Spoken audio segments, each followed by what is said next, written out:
محترم ناظرین، السلام علیکم۔ بسم اللہ الرحمن الرحیم۔ شروع اللہ کے نام سے جو بڑا مہربان نہایت کرم کرنے والا ہے۔ آج ہم سنیں گے حضرت اسماعیل علیہ السلام کی بیوی کو طلاق دینے کا واقعہ۔ ناظرین، آج کی ویڈیو میں ہم حضرت ابراہیم علیہ السلام اور حضرت اسماعیل علیہ السلام کی دو ازواجہ کے بارے میں ایک واقعہ بیان کریں گے۔ تفسیر مجمع البیان میں ابن عباس سے مروی ہے کہ جب حضرت ابراہیم علیہ السلام حضرت اسماعیل علیہ السلام اور حضرت ہاجرہ کو مکہ میں چھوڑ کر واپس چلے گئے تو ان کے پاس چرہم نامی ایک قبیلہ بھی آ کر آباد ہو گیا۔ ایک مدت گزر گئی اور حضرت اسماعیل علیہ السلام نے اسی قبیلے کی ایک عورت سے شادی کر لی۔ اس کے بعد حضرت ہاجرہ بھی اللہ کو پیاری ہو گئی۔ ایک دفعہ حضرت ابراہیم علیہ السلام نے حضرت سارہ سے کہا کہ میں ہاجرہ کی خبر گیری کے لیے جانا چاہتا ہوں۔ حضرت سارہ نے اجازت دی اور یہ شرط رکھی کہ وہاں آپ اپنی سواری سے نہیں اتریں گے، یعنی فوراً واپس آ جائیں گے۔ بس آپ جب مکہ میں داخل ہوئے تو حضرت ہاجرہ کا انتقال ہو چکا تھا۔ حضرت اسماعیل علیہ السلام کے گھر پہنچے اور ان کی بیوی سے ان کا حال پوچھا۔ وہ بال بچوں کی خوراک کے لیے شکار کو گئے ہوئے ہیں۔ واضح رہے کہ مکہ کی زمین میں زراعت وغیرہ نہیں تھی اور حضرت اسماعیل علیہ السلام حرم سے باہر جا کر شکار پکڑ لاتے تھے۔ بس حضرت ابراہیم علیہ السلام نے حضرت اسماعیل علیہ السلام کی بیوی یعنی اپنی بہو سے کھانا طلب کیا تو اس نے کہا کہ نہ میرے پاس کھانا ہے اور نہ کوئی دوسرا آدمی ہے کہ یہ انتظام کر سکے۔ بس حضرت ابراہیم علیہ السلام نے واپس ہوتے ہوئے فرمایا کہ جب تیرا شوہر واپس آئے تو میرا سلام کہنا اور کہنا کہ گھر کا دروازہ تبدیل کر دے۔ یہ کہہ کر آپ چلے گئے۔ جب حضرت اسماعیل علیہ السلام واپس آئے تو انہوں نے اپنے باپ کی خوشبو معلوم کر کے زوجہ سے دریافت کیا تو اس نے حقارت آمیز لہجہ میں کہا کہ ہاں، فلاں فلاں صفت کا ایک بوڑھا آدمی یہاں آیا تھا۔ آپ نے پوچھا کہ کچھ کہتا بھی تھا؟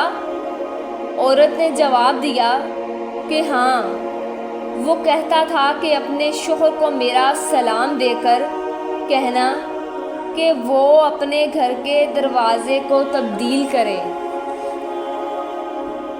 بس حضرت اسماعیل علیہ السلام نے فوراً اس کو طلاق دے کر دوسری شادی کر لی۔ کچھ عرصہ کے بعد حضرت ابراہیم علیہ السلام نے اپنی زوجہ سارہ سے اسماعیل علیہ السلام کو ملنے کی خواہش ظاہر کی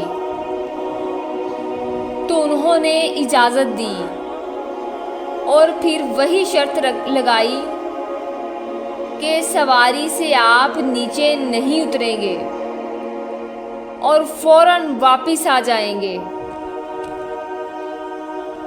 بس جب حضرت ابراہیم علیہ السلام حضرت اسماعیل علیہ السلام کے گھر پہنچے، اس موجودہ بیوی سے شوہر کا حال پوچھا۔ اس نے جواب دیا کہ وہ شکار کو گئے ہیں اور جلد ہی واپس آ جائیں گے انشاءاللہ۔ خدا آپ پر رحم فرمائے، تشریف رکھیے۔ آپ نے کھانا طلب فرمایا تو فوراً دودھ اور گوشت ان کی ضیافت کی۔ آپ نے برکت کی اور دعا فرمائی۔ اس نیک بخت عورت نے آپ سے اترنے کی خواہش کی تاکہ ان کے سر سے سفر کا گرد و غبار دھو ڈالے، لیکن آپ نہ اترے۔ وہ فوراً ایک پتھر اٹھا لائی اور آپ کے دائیں طرف رکھ دیا۔ آپ نے اس پر اپنا قدم رکھا جس کا پتھر پر نشان باقی ہے۔ تو اس نے آپ کے سر کے دائیں حصے کو غسل کیا، پھر پتھر بائیں طرف لا کر رکھ دیا۔ آپ نے اس پر بایاں قدم رکھا جس کا نشان موجود ہے۔ اس نے آپ کے سر کا بایاں حصہ دھویا۔ بس فارغ ہو کر جب آپ نے واپس پلٹنے کا ارادہ فرمایا تو فرمایا کہ اپنے شوہر کو میرا سلام کہنا اور کہنا کہ اب تمہارے گھر کا دروازہ ٹھیک ہے۔ جب حضرت اسماعیل علیہ السلام واپس آئے اور باپ کی خوشبو سونگھی تو اپنی بیوی سے دریافت فرمایا تو اس نے جواب دیا کہ ہاں، نہایت خوبصورت اور پاکیزہ خوشبو رکھنے والے ایک بزرگ تشریف لائے تھے۔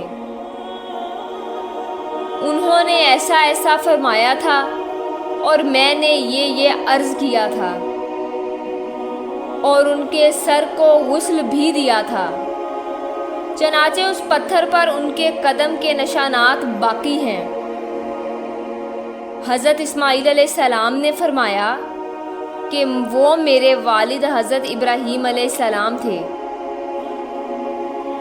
بیان کیا جاتا ہے کہ مقام ابراہیم یہی وہ پتھر تھا جس پر حضرت ابراہیم علیہ السلام نے اپنے قدم رکھے تھے اور جس کو مسلح بنانے کا امت اسلامیہ کو حکم دیا گیا تھا۔ یہ وہ مقام ہے جس پر کھڑے ہو کر آپ نے لوگوں کو حج کی دعوت دی تھی، اور یہ بھی کہا گیا ہے یہ وہ مقام ہے جہاں کھڑے ہو کر آپ نے بیت اللہ کی تعمیر فرمائی تھی، جس پتھر پر حضرت ابراہیم علیہ السلام کے قدموں کے نشان ہیں۔ ان کے متعلق ارباب تحقیق یہ بات ظاہر کی ہے جب حضرت ابراہیم علیہ السلام کا یہ معجزہ تھا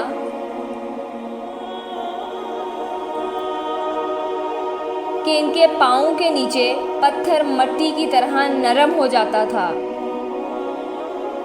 جس سے ان کے پاؤں کا نشان باقی رہتا تھا۔ امید کرتے ہیں آپ کو ہماری آج کی ویڈیو اچھی لگی ہوگی۔ ایسی مزید ویڈیوز دیکھنے کے لیے ہمارے چینل کو سبسکرائب کریں تاکہ آپ کو ہماری ویڈیو بر وقت ملتی رہے۔ ملتے ہیں نیکسٹ ویڈیو کے ساتھ۔ اللہ حافظ۔